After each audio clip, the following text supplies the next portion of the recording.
Soki nzamba akela yo kitoko, tu vas demeurer ta vie toujours kitoko. Soko zande mususu okoki ko forcer na tirte. Na époque moko ya président na biso oya leka awa Laurent Désiré Kabila baba nako kanga bana basi soko lati mabo lati bajipa oye bana te bakangi yo soko lati bilamba moko ya sexy bakangi yo. Pourquoi pas toki kwa adopter même comportement wana chef de l'État azwa ba mesure so bazalaka bajipe ya mikuse ezalaka pe ce n'est pas aujourd'hui que tomoni bajipe ya mikuse ezalaka mais ezalaka abordable na ba jeune fille de zomona mais eza jipe moko elatamaka mpo na ba place moko caché na ba boîte de nuit mais pour le moment ekomi habillement public donc nous regrettons beaucoup situation oyo ya kolaka mabe euti epa ba jeune fille ya lelo mais ba dirigeant na biso bazali bao bakoki kotelema baza parce que on dit en français nul n'est au-dessus de la loi. Soki nalati mabe nde na kozwa nini okoma ministre non faut qu'on s'habille comme il faut que moto amona yo pas personne valeur pas personne respect yo lati mabe papa ya 50 aleki amoni nzoto polele même si il n'a rien mais à profiter kaka maman naza na besoin na yo ça va à cause de kaka profiter wa elo moni elo kwa na polele.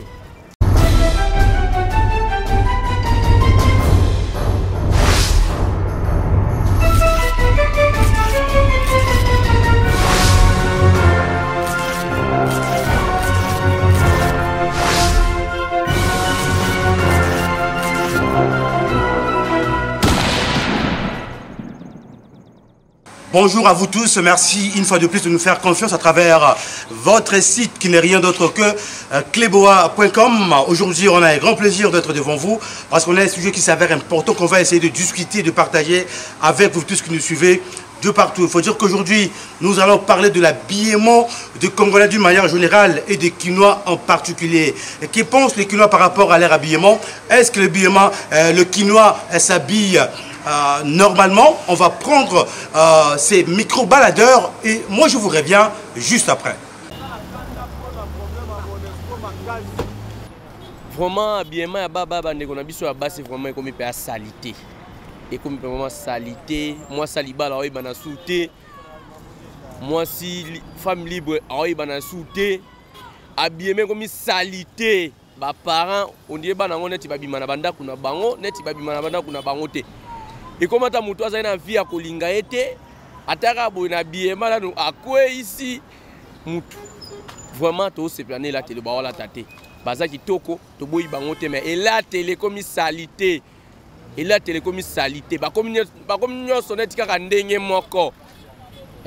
Vraiment l'état a pena likamo pena charge vraiment ba pays ça pena la télé pena les salité.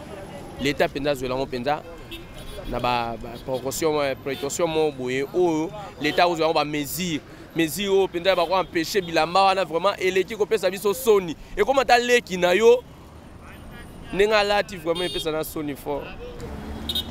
Bon pour na bien ya ba jeune sœur na biso ya mikolo en tout cas je déplore le comportement na bango vis-à-vis na elateli na bango. Normalement po ozala sexy so nini boye makamba kolata ba jipo bo lata wana c'est pas bon. Soki nzamba akela yo kitoko, tu vas demeurer ta vie toujours kitoko. Soko zande mususu okoki ko forcer na tirte. Na époque moko ya président na biso oya leka awa Laurent Désiré Kabila baba nako kanga bana basi soko lati mabo lati bajipa oye bana te bakangi yo soko lati bilamba moko ya sexy bakangi yo. Pourquoi pas toki kwa adopter même comportement wana chef de l'État azwa ba mesure pona ko banda ko kangisa bana basi nyoso balata mabe lelo soko komi na prison ya makala sur 10 problèmes, sur 10 dossiers, au moment de belé belé à violence. To bazako la qui ça na non à la violence, à la femme, trop de choses au bas la kisabiso na télévision. Est-ce que bango ba yebi base ya likambwana parmi ba makambu oyezo posé pour mutu a violer moi si eza elateli mabe ozolata yo mwana muke ozolata babilamba oya mabe babilamba ya ozolata ti ba pyjama ozotambola nango papa na yo akoko kweya mama na yo akoko mona te ke non olati mabe biso baboti biso ba papa biso ba jeune to telema pona likambo wana po soko ke na minute na makala eza problème ya viol ndeze belé ba jeune garçon ba jeune gens bazé belé kuna na prison likolo ya makambo ya oh aviolaki mais parmi ba base ya makambo nyoso eza habillement ba jeune femme basi alibala au moins moi ça en alliance malate lamba o ezo serré mais nga so na zoleka il faut na tala oh bible ezolo ba bien libala eza pona mwasi moko na mobali moko mais yo zolata babilamo ezo ebana te mobali mususu akocha yoka tanga kocha yoka au moins na par après mobali na yo bimisa manzaka ke non oh mwasi nanga na balie na sali boye trop de choses.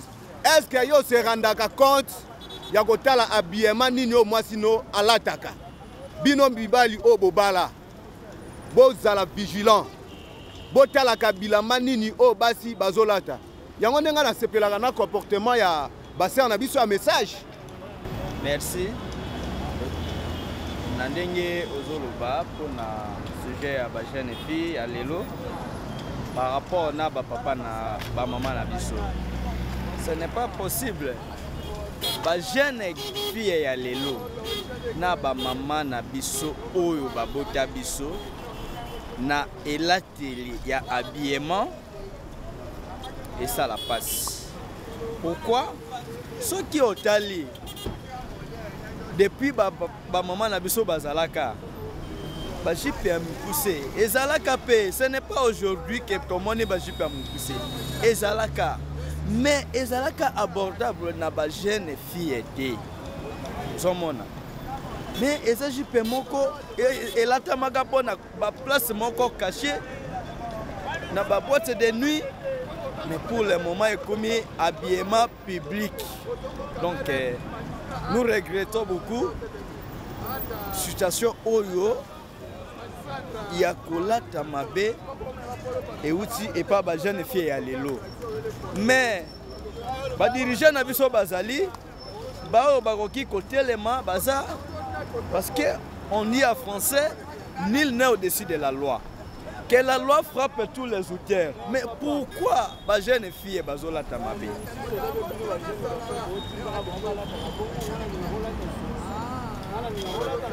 Mais non papa, ngana koko tinda yo, mais il y a trois sortes d'éducation. La première éducation nandaku, ya mibale, n'église, ya misatu na classe. Eza bongo te papa. Alors, mais so kinga nazo tinda yo. Tokutani na nzela na lingio, nazali ko obligé, il faut la tabouer. Mais yo lobi papa, moi je suis responsable, quel que soit na ba décision na yo na koki ko s'assumettre yango te. Oh, soki na lati mabende na kozwa nini? Oko ma ministre. Non, il faut qu'on s'habille comme il faut que moto amona yo, pas peso valeur, pas peso respect. Mais yo lati mabe, papa ya 50 aleki, amoni nzoto polele. Même si il n'a rien, mais à profiter gaga. Maman, nous avons besoin de ça va. À cause de gaga profiter, ouais, l'on monnaie le quoi na polele. Papa bimi na mona à 18 ans, mais yé moko amiti kango polele. Abima na yé dengenini. C'est-à-dire, to beta 7, to zali ko beta 7 2020. Tout le monde est loko oyo, au moins na boîte de nuit. Mais na lieu public, au latiboye. Oh, pourquoi si jeune gars, ce qu'on m'a mabeleta, bazuyo. Habillement ya ba jeune fille kala na ba jeune fille lelo. Eza ndenge moko te. nakala bandeko na biso basi babande ko couvrir nzoto na bango malamu alingi te même partie moko ya nzoto ezala exposer libanda mais lelo c'est comme si milimo mabe ekoti na kati ya mboka makasi comportement ba jeune fille eza mabe liboso baboti na ye il faut exposer sous vêtement na ye il faut exposer nzoto na ye libanda même moboti aboti ye il faut amonaka baparti ya nzoto na ye même bapara responsable na baniveau baquartier na babalabala tout consort il faut bamonaka banzoto na bango tout consort nayebi te eza di ya quoi non moi je ne vois pas esika moboti akokotinda mwana na exposer nzoto namoni yango te mais eza nde babiloko oyo bazokopie surtout na bamédia na bantourage tout consort ozomona mwana mwasi azokoma na niveau komela masanga makasi komela basigarete koexpose nzoto libanda kokende na balie moko boye eza permis te ke baparent bazokosepela nango tout consort donc eza bango moko eza baparent te parent moko takotina mwana na ye expose nzoto libanda po ya gagner nini ye moko tout parent soka meki alobela yo naza osomelaka nga nini tout consort tu vois que des réponses moko sataniques donc eza vraiment malamu te eza vraiment malamu te conseil na kopesa bango tout consort libala eza te na koexpose nzoto mais libala il faut yeba koboma nzoto na yo omipesa valeur mobali mpo akozwa yo akozala na esengo mingi ke obanda koexpose nzoto yango ozomona ke no baresite ezoya toujours mabe omona boye un certain âge moko boye inférieur boye bapapa déjà bazomona nzoto na yo ale bakomi kotia yo miso mpo nzoto eza molimo eza molimo moto azomona yo aza na makila akoki mpe kobouge kaka na parti ya nzoto na yo tout consort lelo mpe omona boye asali yo mabe ekomi aviole mais bozoyeba kocouvrir banzoto na bino te yango ke barésultat ya marke ya boye ezoya conseil na kopesa bango baluka bilongi ya nzambe oleke bakoki kose distraire pamba ke na kokende koluka babeton baexposaka basima na bango libanda ça n'a pas de sens baluka nde nzambe baluka nzambe bacouvrir nzoto na bango kitoko nyonso to ekozala nango malamu mpo na bango.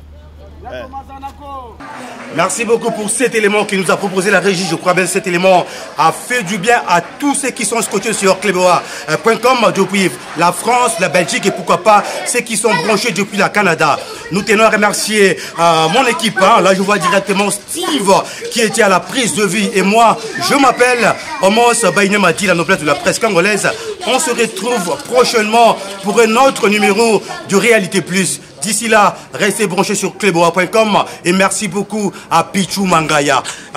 Toujours, Kleboa ne tombera jamais. Merci beaucoup. À suivre.